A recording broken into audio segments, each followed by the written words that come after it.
ஓம் ஸ்ரீ குருப்பியோ நமக. நன்றாக குரு வாழ்க, குருவே துணை. பரபிரம ருத்ர காயத்ரி ஞானஸ்தலத்து நண்பர்களுக்கு வணக்கங்களும் வாழ்த்துக்களும். இந்த பதிவு கும்ப லக்ன நண்பர்களுக்கு 10 நாட்களுக்கான பலன், அதாவது ஜூலை 22 முதல் ஜூலை 31 வரை உள்ள நாட்களுக்கு நம்முடைய லக்னத்திற்கிலிருந்து எந்த இடத்துல சந்திரன் எந்த நட்சத்திரத்தில் பயணிக்கிறாரோ அதற்கான பலன்களை நம்ம பார்க்க இருக்கிறோம்.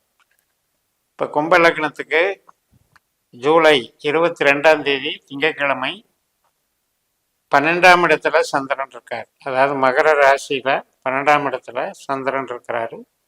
திருவோண நட்சத்திரத்துல சந்திரன் தன்னுடைய சொந்த சந்திர நட்சத்திரத்திலேயே இருக்கார். 12ஆம் இடம் என்பது கொஞ்சம் வேகமாக செயல்படும். இன்னொரு சந்திர நட்சத்திரத்துல குரு இருக்கார். அதாவது ரிஷபத்துல நம்ம லக்னத்துக்கு 4ஆம் இடத்துல ரோகிணி நட்சத்திரத்துல குரு இருக்கார். இன்னொரு சந்திரன் நட்சத்திரமான அஸ்தத்துல கேது இருக்கார். நம்ம லக்னத்துக்கு 8ஆம் இடமான கன்னியில கேது இருக்கார். அப்ப 4ஆம் இடம், 8ஆம் இடம், 12ஆம் இடம், இந்த மூணுலையும் குரு, கேது, சந்திரன், இந்த 3 கிரகங்களினுடைய தாக்கமும் இன்னைக்கு இருக்கும். சந்திரனுடைய பலன்களை தரும். சந்திரன் நமக்கு 6ஆம் அதிபதி, 12ல் இருக்கார். அப்போ என்னென்னா, கொஞ்சம் சண்டைக்கு போகிறது, எதிரிகளிடமிருந்து நம்மளை கொஞ்சம் பாதுகாத்துக்கிறது, இதெல்லாம் ரொம்ப முக்கியம்.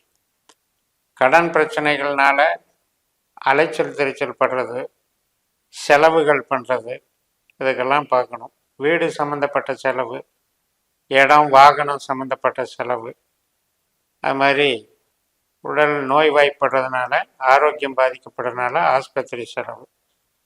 அதனால் இந்த நாளை கொஞ்சம் கவனமாக பாதுகாத்துட்டு, பிரயாணங்கள் இருக்கலாம், பட் எச்சரிக்கையோடு பயணிக்கணும். விரைய செலவு அப்படிங்கிறது கணக்கு. ஜூலை 23ஆம் தேதி அவிட்ட நட்சத்திரம். அப்போ செவ்வாயினுடைய நட்சத்திரத்தில் மகர ராசியில் அவிட்டம் 1-2 பாதங்களில் பயணிக்கிற சந்திரன் காலை 9:20க்கு மேலே கும்பராசியில் பயணிக்கிறார். அப்போ லக்னத்தில் இருக்கிற அவிட்டமாக செயல்படுது. அவிட்டத்துக்கு அதிபதி யாருன்னா செவ்வாய் கிரகம். செவ்வாய் ரிஷபத்தில் சூரியனுடைய நட்சத்திரத்தில் இருக்கார். 4ஆம் இடத்துல செவ்வாய் பூமி காரியங்கள், விவசாயம், ஸ்பேர் பார்ட்ஸு, இண்டஸ்ட்ரீஸு மற்றும் மருத்துவ சம்பந்தப்பட்டது, அனைத்து விதமான ஒரு ஒரு துணிச்சலான வேலைகள் அத்தனையுமே அதில் செயல்படும். உற்பத்தி சார்ந்த துறைக்கும் நல்லா இருக்கும்.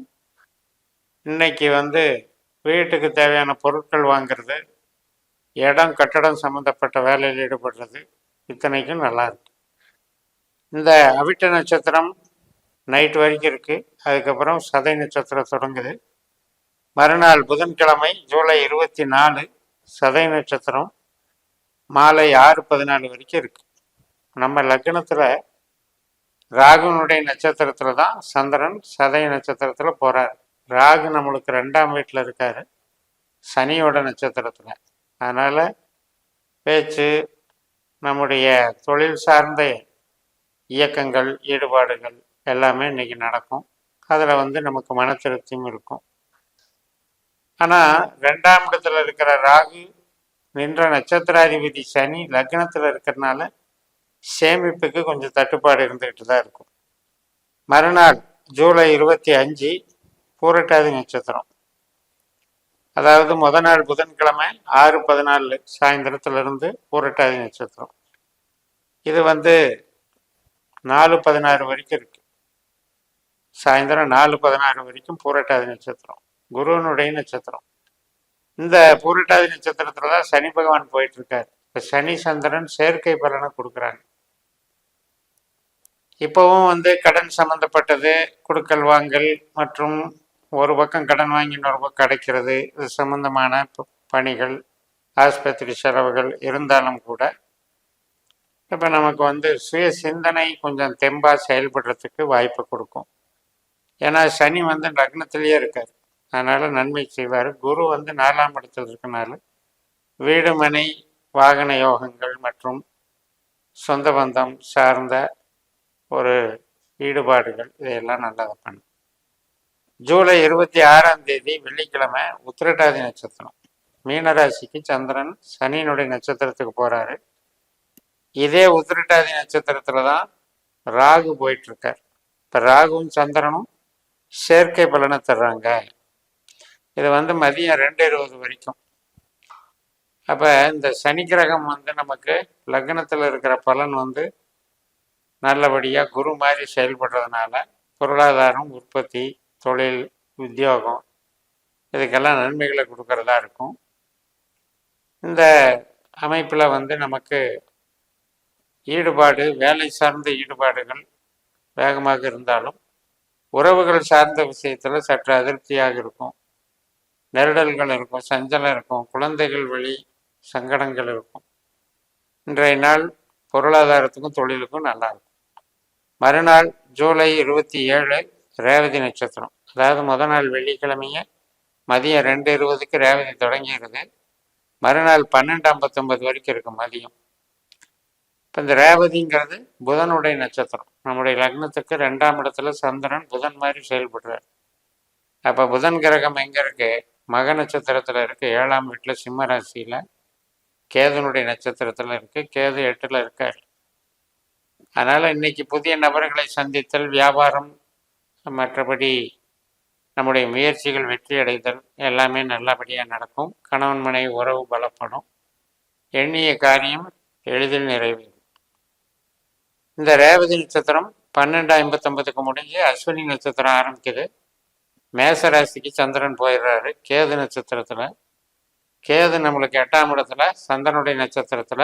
கேதுவும் சந்திரனும் நட்சத்திர பரிவர்த்தனை பற்றி பலன் கொடுக்குறாங்க.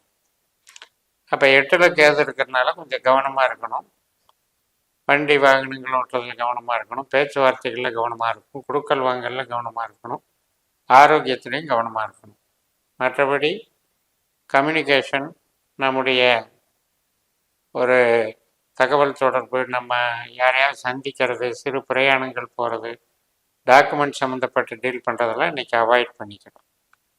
மறுநாள் ஜூலை 28 ஞாயிற்றுக்கிழமை. அன்னைக்கு அஸ்வினி நட்சத்திரம் நண்பகல் 11:47 வரைக்கும் இருக்குது. அதுக்கப்புறம் பரணி நட்சத்திரம். சுக்கரனுடைய நட்சத்திரத்தில் சந்திரன் போகிறாரு. சுக்கரன் ஆயில்யம் நட்சத்திரத்தில், அதாவது 6ஆம் இடத்துல புதனுடைய நட்சத்திரத்தில் இருக்கார். புதன் 7ல் இருக்கார். அதனால் இன்னைக்கு நம்முடைய திறமைகளை வெளிக்காட்டுறது, வேலை சார்ந்த நன்மைகள், உத்தியோகத்தில் நல்ல அங்கீகாரமெல்லாம் கிடைக்கும். மறுநாள் திங்கட்கிழமை ஜூலை 29 பரணி நட்சத்திரம் 10:54க்கு முடியுது. கிருத்திகை நட்சத்திரம் தொடங்குது. கிருத்திகைங்கிறது சூரியனுடைய நட்சத்திரம். அதனால் சூரியன் நமக்கு பூச நட்சத்திரத்தில் கடகராசியில் இருக்கிறதுனால இன்னைக்கு நார்மலாக போகும். வேலை அவ்வளவு எளிதாக இருக்கும், பெரிய கடுமையாக இருக்காது. சில பேருக்கு நினைவில் இருக்கிற மாதிரியும் இருக்கும். சாதாரண நாளாக அமைகிறது. ஜூலை 30ஆம் தேதி காலையில் 10:23க்கு கார்த்திகை நட்சத்திரம் முடிஞ்சு ரோகிணி நட்சத்திரம் தொடங்குது. இந்த ரோகிணி நட்சத்திரத்தில் தான் குரு பகவான் இருக்கிறார். சந்திரன் நட்சத்திரத்தில் குரு சந்திரன் சேர்க்கை பெறுகிறது.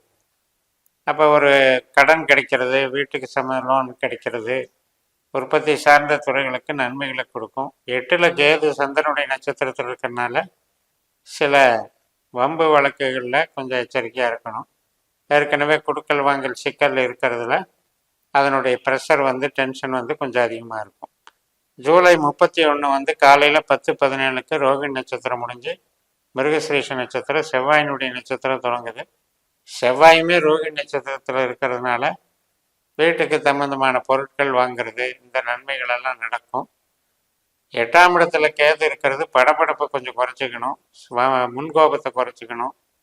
தாயார் இடத்துலையும் சகோதர வர்க்கத்திலையும் கணவன் மனைவி உறவுலையும் சண்டைகள் வர்றதுக்கு வாய்ப்பு இருக்கு. இப்படி இந்த 10 நாட்கள் பலனை பார்த்தோம். நம்முடைய ஜனன ஜாதகத்தில் 12 பாவ அதிகாரிகளை கண்டுபிடிச்சி பாஸ்கரா அஸ்ட்ராலஜியில் நட்சத்திர சூத்திர முறைப்படி நாம் 12 அதிகாரிகளை வச்சு திசாபுத்தி அந்தரத்துக்கும் கோச்சாரத்துக்கும் பலன் பார்த்தா இன்னும் அக்யூரேட்டாக நமக்கு ஜோதிடம் கை கொடுக்கும்.